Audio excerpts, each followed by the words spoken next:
ഇന്നലെ രാത്രി മുതൽ പുറത്തുവന്നൊരു വാർത്തയായിരുന്നു. നടനും അവതാരകനുമായ രാജേഷ് കേശവ് ഗുരുതരാവസ്ഥയിൽ ആശുപത്രിയിൽ കഴിയുകയാണെന്ന്. കാർഡിയാക് അറസ്റ്റ് എന്ന ആദ്യ നിഗമനത്തിലൂടെ തന്നെ ആൻജിയോപ്ലാസ്റ്റും കഴിഞ്ഞ് അദ്ദേഹം ഇപ്പോഴും വെന്റിലേറ്ററിൽ തന്നെയാണ് കഴിയുന്നതെന്നും അദ്ദേഹത്തിന്റെ അവസ്ഥയിൽ വലിയ മാറ്റമില്ലെന്നുമാണ് അറിയാൻ സാധിക്കുന്നത്.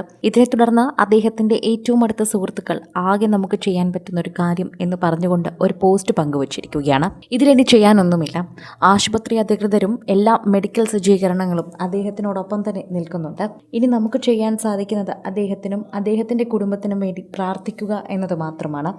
അദ്ദേഹം പൂർണ്ണ ആരോഗ്യവാനായി തിരികെ വരാൻ വേണ്ടി നമുക്ക് പ്രാർത്ഥിക്കാം.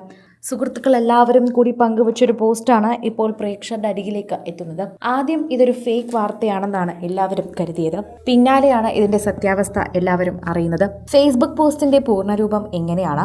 നമ്മുടെ പ്രിയ കൂട്ടുകാരൻ രാജേഷ് കേശവന് ഇപ്പോൾ വേണ്ടത് നിങ്ങളുടെ പ്രാർത്ഥന മാത്രമാണ് എന്ന് പറയുന്നു.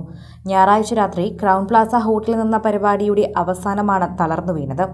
ഏകദേശം 15-20 മിനിറ്റിനുള്ളിൽ രാജേഷിനെ കൊച്ചി ലേക്ഷർ ഹോസ്പിറ്റലിലേക്ക് കൊണ്ടുവന്നിരുന്നു. പക്ഷെ വീണപ്പോൾ തന്നെ കാർഡിയാക് അറസ്റ്റ് ഉണ്ടായതായി ഡോക്ടർമാർ പറയുന്നു. തുടർന്ന് ആൻജിയോപ്ലാസ്റ്റി ചെയ്തു. ഇപ്പോൾ മുതൽ വെന്റിലേറ്റർ സഹായത്തോടെയാണ് അവൻ ജീവിക്കുന്നത്. ഇതുവരെയും പ്രതികരിച്ചിട്ടില്ല.